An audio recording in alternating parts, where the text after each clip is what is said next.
billions of dollars of high-tech space engineering against the sheer dedication of one man in his backyard. It's a classic David and Goliath, but for astronomy. Exactly. The object at the center of all this is 3I Atlas. It's an interstellar visitor, and the claim here, the stunning truth, is that a single independent observer managed to get images of it that were just demonstrably clear. Sharper, more detailed. Right, more detailed than the official release from NASA. And that comparison is really the core mission for this deep dive. The sources we've pulled together, they detail this fascinating rivalry. We're looking at the stark side-by-side images of 3I Atlas, and, we're analyzing the choices the agency made. Versus the methods of independent observers like this guy, Paul Craig's. Exactly. We need to unpack this whole controversy, understand the profound technical differences, and really talk about what this signals, because it says a lot about the shifting landscape of scientific authority and public trust. And the context here is so important. 3-eyed Atlas, it's like Oumuamua before it, right? It's an interstellar object. Meaning it came from outside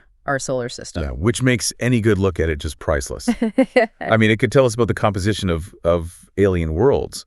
So when NASA announced they had images from one of their best cameras ever, the anticipation was huge. It was enormous, but what followed was...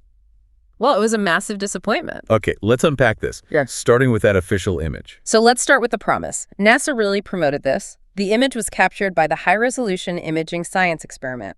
That's HiRISE. The camera on the Mars Reconnaissance Orbiter, the MRO? That's the one. An absolutely legendary instrument. They billed this as the guaranteed clearest view yet of 3I Atlas. But the reality was, it was just incredibly underwhelming, wasn't it? The sources described the NASA image as having a soft, washed-out appearance. It gave the public only the faintest hint of the object's structure. It looked less like a portrait of an interstellar mystery and more like a poorly compressed JPEG of something vague. Right. All that clarity, those defining details you'd expect from an instrument of that caliber, they just weren't there. And the frustration was instant. Immediate. And it just exploded across every astronomy forum, social media, you name it. These side-by-side comparisons went viral within hours. Because the contrast was just so stark. It was. On one side, you have this vague, blurry official image with the NASA logo on it. And on the other, you have the work of Paul Craig's. And Craig's was using equipment described as far less expensive than, the components on the MRO. Yeah. But he produced something radically different. And this is the key point. He didn't win this just because his gear was cheaper. He won on technique. He wasn't relying on one big, expensive telescope. No, his breakthrough, which the sources all highlight, came from his methodology. It's just extremely meticulous. That's right. It wasn't just about having a good backyard setup. It was his proprietary method. He used a combination of extended exposure imaging with advanced stacking techniques. And a refined calibration method he developed himself. Exactly. These aren't just buzzwords. They represent a fundamental shift in how you approach these really faint, fast-moving targets. So for everyone listening, can we break that down? Why are those techniques better for this specific job imaging, a dim, fast object from Earth? Sure. A huge space telescope like HiRISE is designed to gather a ton of light, but when you're on Earth, you're limited by our turbulent atmosphere. Right, the shimmering effect. Precisely. So a single long exposure, which is what you'd normally do to gather light, it would just smear a fast-moving object like 3I Atlas. The atmosphere and tracking errors would blur it. So what did Craig's do differently? His technique, stacking, it gets around that. He didn't take one long, blurry photo. He took hundreds of really short ones, maybe 5 or 10 seconds each. Then he used algorithms to align only the very sharpest frames, and he combines them. He's essentially pulling the faint signal out of all the noise and averaging out the atmospheric blur. It's a digital process to maximize the signal. So he maximized the good data while getting rid of all the Earth-based noise. Something the MRO, even with its huge advantage in space, couldn't quite do for this specific target. And the detail he revealed was just groundbreaking. It wasn't a smudge, it was defined geometry.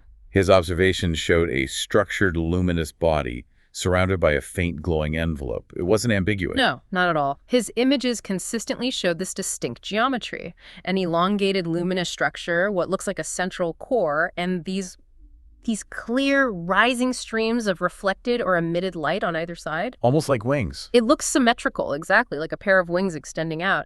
And the overall description, based on his images, it just challenges everything. It looks neither like a comet nor a simple fragment of interstellar rock. The sources call it structured, symmetrical, and highly unusual. And that's the key implication here.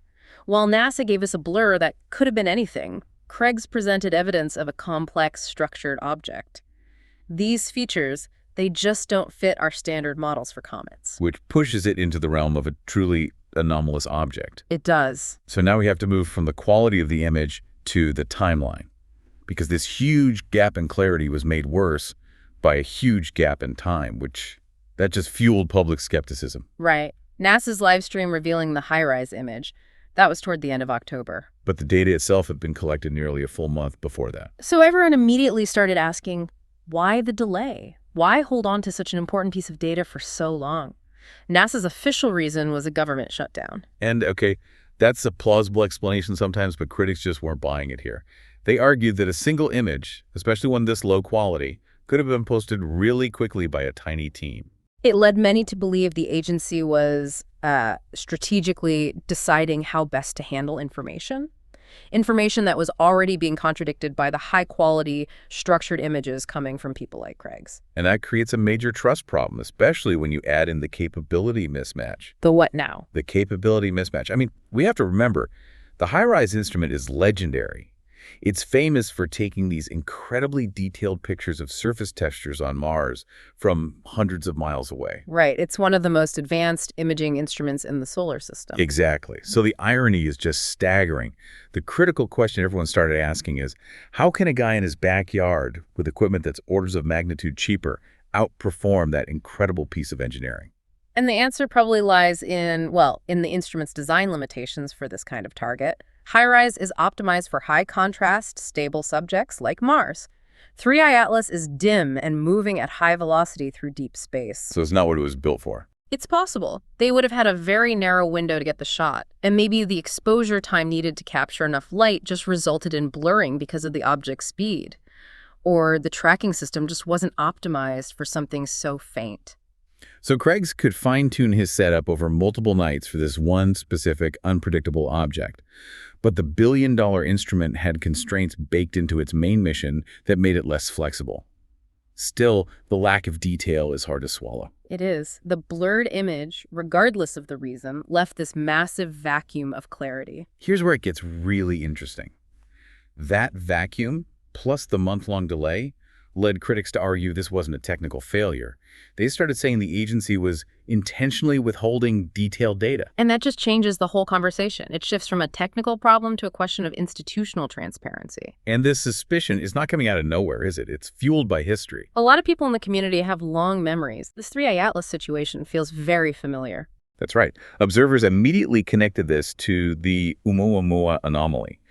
They pointed out that NASA's imaging of Oumuamua, the last famous interstellar visitor, was also really lacking in clarity. And again, you had amateur renderings and simulations, which hypothesized structured shapes that often looked more detailed than the official vague releases. If we connect this to the bigger picture, this recurring pattern of, vague, low-res official images of weird interstellar objects, well, many see it as a recurring hesitancy by NASA to share high-def images of these things. And the implication there is profound. If these objects have features that challenge conventional scientific explanation... Like if they appear structured or move in ways we can't explain, like Oumuamua's weird acceleration. Then the agency might just be unwilling to confirm that visually with undeniable clarity. And in the face of that, people are naturally going to turn to the source that does deliver clarity and transparency. Which brings us right back to Paul Craig's. Absolutely. And his credibility isn't based on a government budget. It's based on his methodology holding up under intense scrutiny.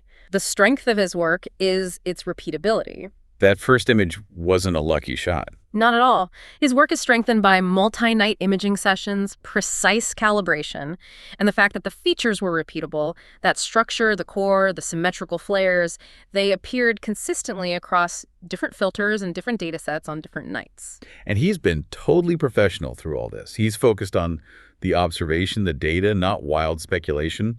and he's been radically transparent. Yeah, he shared his raw frames, processing steps, and equipment details, which earned him huge respect. He's operating without any veil of secrecy. And that transparency, when you contrast it with the institutional murkiness, Yeah. well, that's what creates this massive shift in public confidence. The whole reaction just demonstrates a widespread skepticism of official channels and a huge pivot toward grassroots scientific observation. It's such an interesting power shift. For decades, agencies like NASA held all the cards. They were the only ones who could afford the giant telescopes. But that paradigm is gone. Technology has dismantled it.